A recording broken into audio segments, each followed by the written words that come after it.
Now to a mother of 4 who was loved in her church and community. Yeah, her husband is accused of shooting and killing her earlier this week inside a home on West Livingston Street, right off Pine Hills Road in Orange County. Family members describe her as a rock who supported many. News 6's Jarrell Baker spoke to them about the loss. My son-in-law shot my daughter. Those 6 words shattered the quiet of an Orlando afternoon last March. 6 words that transformed a family forever. 6 words that revealed what had been hiding behind closed doors. Orlando, Florida, March 25, 2024. The sun hangs low in the sky as emergency vehicles converge on a modest home in the Orlo Vista neighborhood. Inside that home, 42-year-old Takeshia Eads lies slumped against bathroom tile, a bullet wound to her head, her life slipping away with each passing second. Within hours, as Takeshia fights for her life in a trauma center, the person investigators are searching for isn't a stranger. It isn't an intruder. It's Lamar Bryant, her husband of more than 10 years. The father of her children. The man who, just hours earlier, had picked up their daughter from school. But what makes this case so disturbing isn't just what happened in that bathroom. It's what happened in the hours before. It's the stops Bryant made, first at a liquor store, then at a storage unit where he kept firearms. It's the calculated movements of a man who wasn't acting on impulse. As Takeshia's family gathered at the hospital, praying for a miracle that wouldn't come, they couldn't have known that the roots of this tragedy had been planted days earlier, hidden in plain sight, in a manila envelope. Takeshia Eads had filed for divorce, and Lamar Bryant had refused to sign the papers. What followed wasn't a heated argument that spiraled out of control in the heat of passion. The evidence tells a very different story, of a man who made a chilling decision. If his marriage was ending, so was Takeshia's life. I'm walking into the house and walk past him. I asked him what's going on. He told me nothing, and I found her like that. That's Takeshia's oldest daughter describing the moment she confronted Bryant as he emerged from the bathroom, moments after gunshots echoed through their home. A shrug and a single word, nothing. His response, but there was something calculated, something that would have every warning sign of a premeditated act. How does a man transform from husband to killer in a single afternoon? What drives someone to murder rather than accept divorce papers? And most disturbing of all, why would he involve his own teenage daughter in what he was about to do? The answers lie in the sequence of events that unfolded on that fateful March day, a sequence that begins not with a gunshot, but with a simple school pickup that would set in motion the final hours of Takeshia Eads' life. Welcome to True Crime Tales HQ, where we don't just tell stories, we expose the truth behind the headlines that shatter lives and communities. Before we dive into today's case, take a moment to hit that like button and subscribe to the channel if you haven't already. Each subscription helps us continue bringing these important stories to light, and hitting the notification bell ensures you never miss an upload. If you find this story impactful, please share it. Your share could literally save someone's life. Before she was a victim, before her name would appear in headlines, before that fatal afternoon in March, Takeshia Eads was so much more than the tragic ending to her story. To understand the true magnitude of what was lost on March 25th, you have to understand who Takeshia was to those around her. She wasn't just a 42-year-old woman. She was the gravitational center of a family, a mother of 4 children and a grandmother to 5, with another on the way. She was the person everyone turned to, leaned on, counted on. It was God first, her kids, and her family, recalls her eldest daughter, Cordeja Page. She would give the shirt off her back to anybody. For nearly a decade, Takeshia had been a cornerstone of United Hands ministry in Orlando. Not just a member who filled a pew on Sundays, but someone whose presence permeated every aspect of church life. Pastor Rosalind Eason still remembers the exact moment she learned what happened to Takeshia. The memory etched with the kind of clarity that only comes from profound shock. When her daughter called me, I was in the store shopping, and I would say Sam's Club had never heard a scream like they heard before. That scream, piercing the mundane backdrop of shopping carts and everyday errands, captured in a single sound what words struggle to convey: the unbearable realization that someone irreplaceable was suddenly gone. Before leading United Hands Ministry, Rosalind had worked with Takeshia at Saints Academy Private School. When I say she touched every aspect of that school, she was in everything, Rosalind recalls. Everybody knew her and they loved her. She wasn't perfect, but she had a way of captivating your heart and you loved her. This ability to captivate hearts followed Takeshia throughout her life. At church, she was known for her praise dancing, her community outreach efforts, and her unwavering commitment to helping others. Her attitude, her efforts, it was perfect. It fit every occasion, says church leader John Eason. The infectious love and respect that they had for her was incredible. It's almost an understatement. She was a jewel. She led the way in outreach. She's absolutely a model and example for everyone else to follow. In 2022, when Hurricane Ian devastated parts of Orlo Vista, Takeshia was there, helping her mother recover from the flooding that had destroyed family photos and precious memories. Despite her own hardships, she remained focused on others. "We didn't lose pictures and everything last time, but this time we did, so all the memories we had, they're gone," Takeshia told a reporter in September 2022. Little did she know then that less than 2 years later, her family would face a far more devastating loss, not of photographs, but of her life. "My grandma is not okay, but she's taking it day by day," Cordeja shared after the murder. "So, I don't think nobody would want to bury their child and go through this kind of situation." Behind the roles of mother, grandmother, daughter, and church member was a woman whose essence can't be fully captured in words, someone who, according to her youngest daughter Takeshia, was definitely very holy. She helped everybody out. Everybody loved her. What makes Takeshia's story all the more heartbreaking is the stark contrast between how she lived, putting faith and family above all else, and how her life ended, at the hands of the man who had promised to love and protect her. But to understand how a marriage of more than 10 years could end in murder, we need to examine the relationship between Takeshia and Lamar Bryant, and the red flags that preceded that fatal March afternoon. What began as a report of a domestic shooting quickly transformed into something far more sinister as investigators pieced together the events of March 25. This wasn't a spontaneous act of violence that erupted during an argument. What emerged was a timeline of deliberate actions, a roadmap to murder. When detectives began reconstructing Lamar Bryant's movements in the hours before Takeshia's death, a disturbing pattern emerged. Each step he took that afternoon seemed to be building toward an inevitable, horrifying conclusion. It began at his daughter's school. According to the arrest affidavit, Bryant arrived to pick her up already showing clear signs of intoxication. School staff later reported he was displaying signs of intoxication to include slurring his words and being disrespectful when he arrived. Despite his condition, he left with his daughter and another juvenile, a friend of his son's, in the vehicle. What should have been a routine school pickup was already veering into dangerous territory. Instead of taking the children directly home, Bryant made a deliberate detour, stopping at a liquor store where security cameras captured him purchasing a glass bottle of alcohol. But he didn't wait to get home to drink it. The arrest report states that Bryant drank from the bottle as he drove, with 2 minors in the vehicle, as he made his way to his next destination. Each detail adding another layer to what prosecutors would later describe as a pattern of reckless, deliberate behavior. But it was the next stop that would prove most chilling.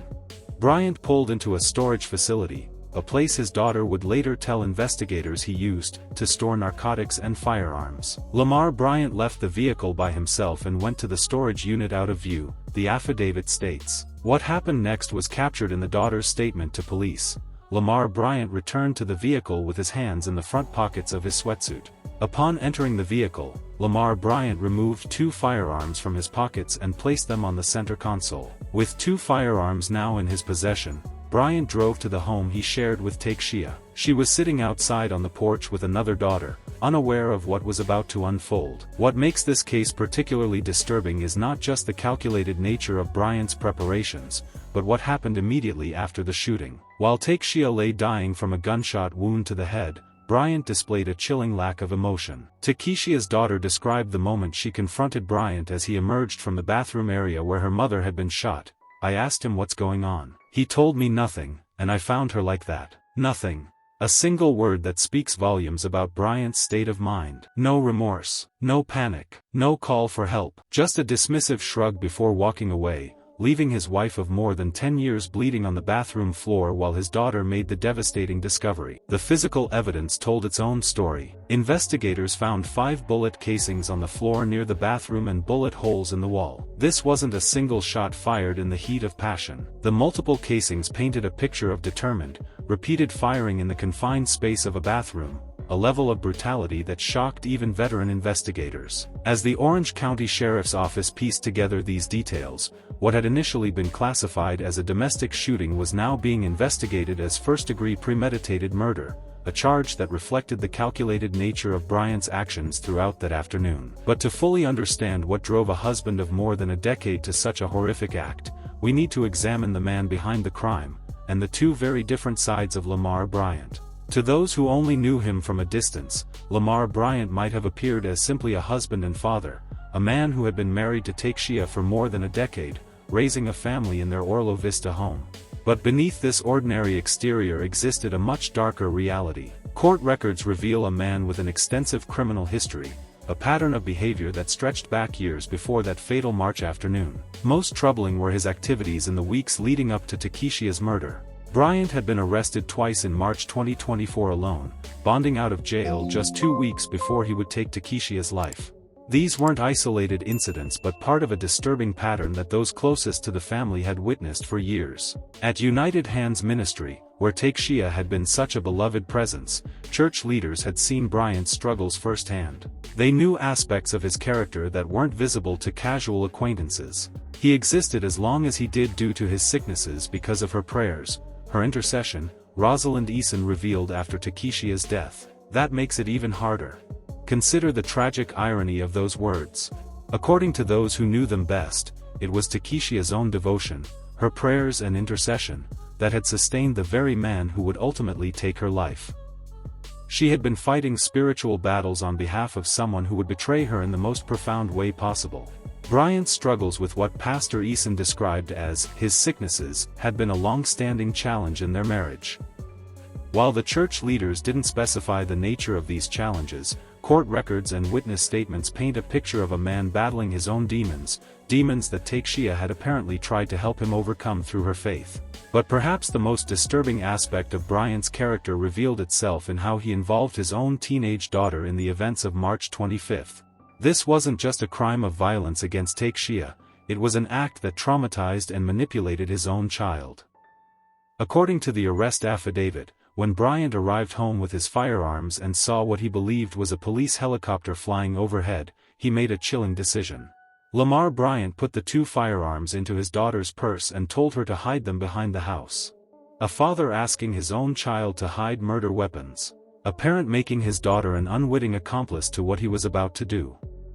This wasn't a split-second bad decision but a calculated act that showed complete disregard for the psychological damage he would inflict on his own child. Imagine the weight now carried by this young girl, knowing that the gun she hid at her father's instruction would moments later be used to kill her mother. Imagine the trauma of later having to tell investigators this detail, understanding its significance in what happened to Takeshia. This duality between the husband and father versus the man capable of such calculated cruelty, speaks to a psychological complexity that defies simple explanation. How could someone share a decade of life with another person, father children with them, and then meticulously plan their execution? The answer may lie partly in the event that appears to have triggered Bryant's deadly actions, Takeshia's decision to file for divorce and his refusal to accept the end of their marriage. If there was a breaking point in this relationship, it came when Takeshia took legal steps to leave, when she asserted her right to begin a new chapter without Bryant. For a man already demonstrating controlling behaviors, this final loss of control may have been intolerable. If you're finding this case as compelling as I do, I have a question for you. What do you think are the most overlooked warning signs in potentially dangerous relationships? Share your thoughts in the comments below. Your insight could help someone recognize these patterns in their own life. Take a moment to like and share this video if you believe more people need to understand the reality of domestic violence. Every share reaches someone who might need this information right now. Subscribe to join our community that's dedicated to examining these difficult but important cases. Together, we can shed light on the warning signs that precede tragedy and potentially save lives. Now, let's examine the troubled history between Takeshia and Bryant, and the escalating tensions that ultimately led to that fatal March afternoon. Long before March 25, 2024, Lamar Bryant's life revealed a pattern of concerning behavior. Court records show a man with an extensive criminal history spanning years, culminating in 2 separate arrests in March 2024 alone, just weeks before he would take Takeshia's life. Despite these red flags, Bryant and Takeshia had maintained their marriage for more than a decade. Together, they created a blended family, with Bryant serving as father to 3 of Takeshia's 4 children. Family photos show ordinary moments, birthdays, holidays, school events, the everyday memories that masked the growing tension beneath the surface. "Everything happened 2 days before my birthday," shared Lamar Bryant Jr., reflecting on the devastating position of losing his mother at the hands of his father. "Everything isn't adding up, calculating for me." By early 2024, Takeshia had made the difficult decision that countless victims of domestic volatility face, the decision to leave. Court records confirm she had recently filed for divorce, taking the first legal step toward ending the marriage and building a new life. But Bryant refused to sign the papers. This refusal, this rejection of Takeshia's choice to leave, would become the catalyst for what followed. Experts in domestic violence identify this moment, when a victim attempts to leave, as the most dangerous period in an abusive relationship. That whole loss of control for the abuser is when the violence escalates, explains Michelle Spurzl, CEO of Harbor House of Central Florida, a domestic violence shelter and resource. When someone is trying to leave, that's often when we see the most dangerous behavior emerge. Bryant's 2 arrests earlier in March suggest an escalation of concerning behavior in the weeks after Takeshia filed for divorce. While the details of these arrests haven't been fully disclosed, the timing points to a man whose actions were becoming increasingly erratic and potentially dangerous. Yet, even as these warning signs mounted, those around Takeshia couldn't have predicted the extreme violence that would unfold on March 25. The church leaders at United Hands Ministry had witnessed the complexities of the relationship over years. They knew about Bryant's struggles, what Pastor Eason referred to as his sicknesses. They had seen Takeshia's unwavering commitment to prayer on his behalf. What they couldn't have known was how drastically the situation would deteriorate once Takeshia decided to leave. Perhaps most remarkable in the aftermath of such a devastating loss is the perspective of Takeshia's eldest daughter, Cordeja Page. Despite discovering her mother's body and confronting Bryant moments after the shooting, she offered these extraordinary words. "I really don't have too much to say about Lamar Bryant, because, at the end of the day, the Lord is going to deal with that, but I do know it's crazy to say my mama forgives him because just the type of person she is."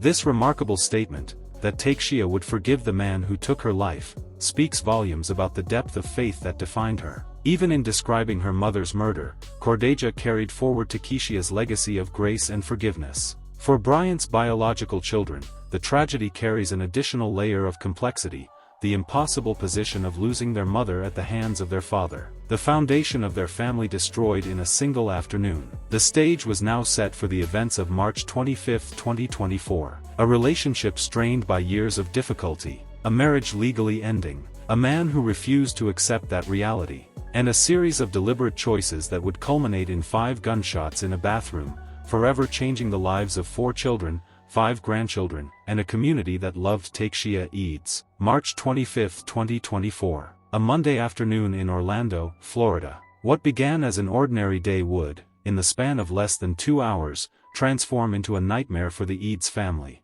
At approximately 2:45 p.m., Lamar Bryant arrived at his daughter's school for pickup. School staff would later tell investigators that Bryant was clearly intoxicated, slurring his words and behaving disrespectfully. Despite his condition, he was permitted to leave with his teenage daughter and another juvenile, a friend of his son's. By 3 p.m., rather than heading home, Bryant pulled into a liquor store parking lot. Security cameras captured him entering the store and purchasing a glass bottle of alcohol. The arrest affidavit states that upon returning to the car, Bryant opened the bottle and drank from the bottle as he drove, with 2 minors in the vehicle. At approximately 3:15 p.m., Bryant made another deliberate stop, pulling into a storage facility. His daughter would later tell investigators this was where Bryant kept narcotics and firearms. Bryant left the 2 juveniles in the car while he entered the storage unit alone. Lamar Bryant returned to the vehicle with his hands in the front pockets of his sweatsuit, the affidavit recounts.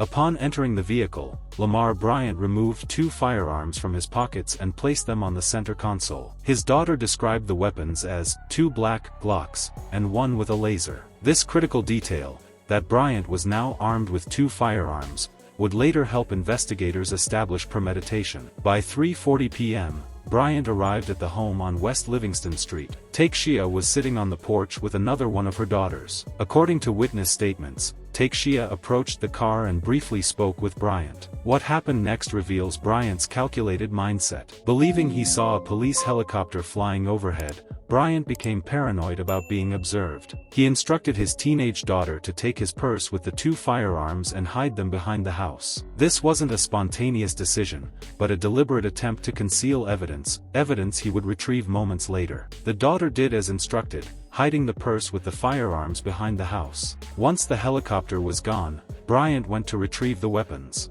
According to the affidavit, he removed at least one of the guns from the purse. Meanwhile, Takeshia had gone inside to use the bathroom. Bryant, now armed, entered the house shortly after her. For a brief moment, the house was quiet. Richard Roberson, a neighbor, was at home with his wife watching television when the quiet afternoon was shattered. "I heard like 4 or 5 shots back to back," Roberson later told reporters. "Could have been 6. Inside the house, Takeshia's daughters heard the same gunshots. One daughter, who had been sitting on the porch with Takeshia earlier, ran inside to investigate. She encountered Bryant emerging from the bathroom area. "What's going on?" she asked Bryant. His response was as chilling as it was brief. He simply shrugged his shoulders, said nothing, and walked out the side door of the house. The daughter continued down the hallway and made the devastating discovery: her mother in the bathroom with a gunshot wound to the head. She immediately called 911, initiating the emergency response. When crime scene investigators processed the home, they found 5 bullet casings on the floor near the bathroom and bullet holes in the wall. The physical evidence confirmed what the neighbor had heard: multiple shots fired in rapid succession. This wasn't a single impulsive shot. The 5 casings tell a story of determined, repeated firing, a level of violence that prosecutors would later cite as evidence of Bryant's intent. Takeshia was rushed to a nearby hospital, but the injuries were too severe. She was pronounced dead, leaving behind 4 children and 5 grandchildren. As investigators began processing the scene and interviewing witnesses, a manhunt was launched for Lamar Bryant, who had fled in his vehicle after the shooting. The crucial testimony of his own daughter, detailing his actions throughout the afternoon, would provide investigators with a clear picture of premeditation. From the school pickup to the liquor store, from the storage unit to hiding the guns, each step painted a picture not of a crime of passion, but of a calculated act by a man who had made his decision long before pulling the trigger. In the chaotic moments after the shooting,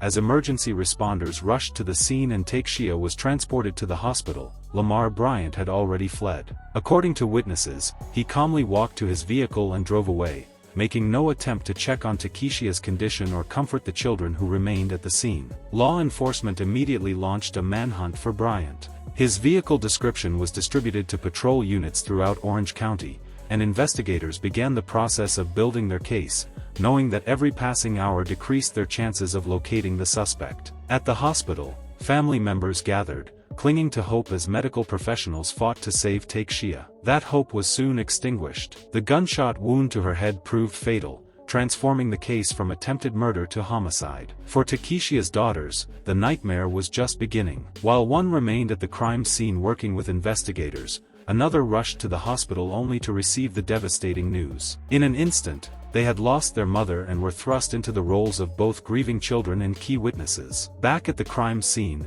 detectives methodically processed the evidence. Beyond the physical evidence of the shooting itself, investigators discovered something equally disturbing: evidence that Bryant had been planning to leave the area. A search of his personal belongings revealed packed bags and withdrawn cash, signs that Bryant had been preparing for a potential escape. This discovery further reinforced the premeditated nature of his actions and suggested that the shooting wasn't a spontaneous act but part of a larger plan. Based on the evidence we've gathered, it appears the suspect had taken steps to leave the area following the incident, a police spokesperson told reporters during a briefing. This suggests a level of planning that goes beyond a momentary loss of control. Less than 24 hours after the shooting, police located and arrested Bryant without incident. He offered no resistance and made no statements about the crime. The manhunt had ended, but for Takeshia's family, the long process of seeking justice was just beginning. As investigators continued processing evidence from both the crime scene and Bryant's vehicle,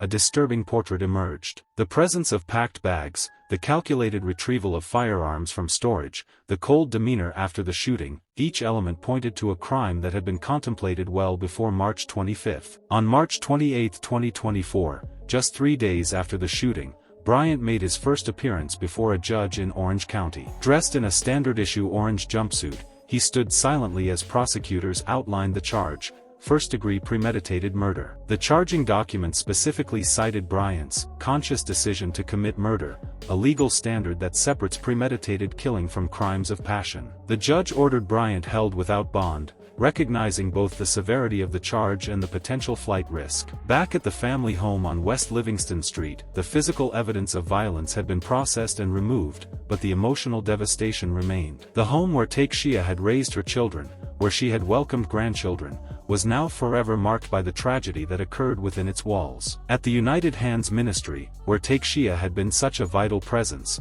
the congregation struggled to process their loss. A small memorial with flowers and photos appeared outside the church, a testament to how deeply she had touched her community. As the family began planning Takeshia's funeral, they faced the painful reality that this wasn't just a time to mourn, it was also a time to begin thinking about the long-term care of the children and grandchildren she left behind. Who would be the new backbone of this family? Who would fill the immense void left by Takeshia's absence? These questions loomed large as the community rallied around the family and the legal process against Lamar Bryant moved forward. For Takeshia's children, especially, the grief was compounded by the continuing investigation, which required them to repeatedly recount the traumatic details of that March afternoon. As Orange County investigators built their case against Lamar Bryant, they moved beyond the obvious elements of the crime to establish a comprehensive timeline and evidentiary foundation that would support the first-degree murder charge. Forensic analysis of the bathroom revealed critical details about the sequence of shots. By examining bullet trajectories and impact patterns,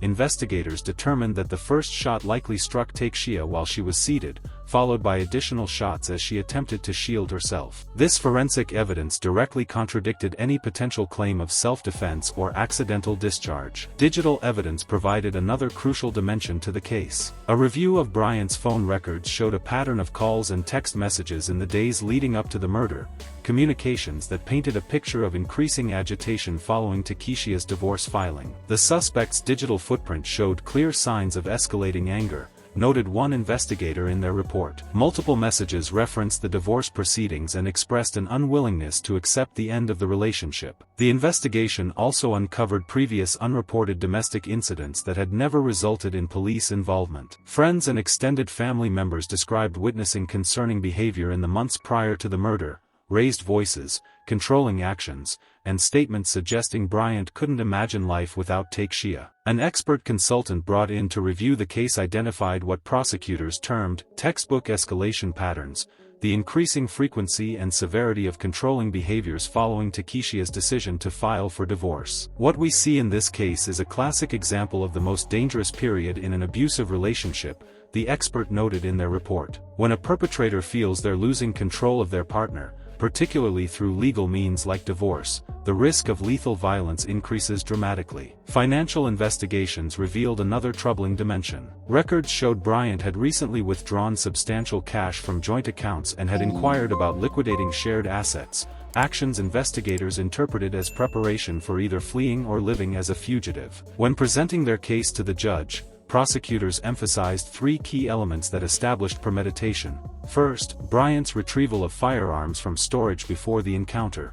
Second, the multiple shots fired indicating sustained intent rather than momentary impulse. And third, his calm demeanor and immediate flight after the shooting. The totality of evidence points to a calculated act, the prosecutor stated. This wasn't a crime of passion. This was an execution carried out by someone who had decided that if the relationship was over, so was his wife's life. Under Florida law, premeditation doesn't require extensive planning over days or weeks. The legal standard requires only that the defendant had formed the conscious intent to kill before committing the act, and had enough time to reflect on that decision, even if only momentarily. In Bryant's case, investigators established that the time between retrieving the firearms from storage and arriving at the home provided ample opportunity for reflection and reconsideration. His decision to proceed despite this time for reflection formed the backbone of the premeditation charge. The evidence we've gathered shows a clear timeline of decisions, each one bringing Mr. Bryant closer to committing murder, explained the lead prosecutor at a press conference. From his intoxicated state, to arming himself, to following the victim into a confined space, each step reflects a conscious choice rather than an impulsive reaction. The prosecution's timeline established a sequence that began not on March 25, but weeks earlier with the divorce filing, followed by Bryant's escalating behavior, his 2 arrests earlier in March, and culminating in the calculated actions on the day of the murder. This comprehensive approach transformed what might have initially appeared as a domestic shooting into what prosecutors confidently classified as a premeditated murder, a distinction that would carry significant implications for the eventual legal proceedings against Lamar Bryant. 3 days after Takeshia's death, Lamar Bryant stood before an Orange County judge. Dressed in an orange jumpsuit, he was ordered held without bond on a first-degree murder charge. His next court date was set for April 1, just days away as this case continues to unfold. "This is something that we're never going to forget,"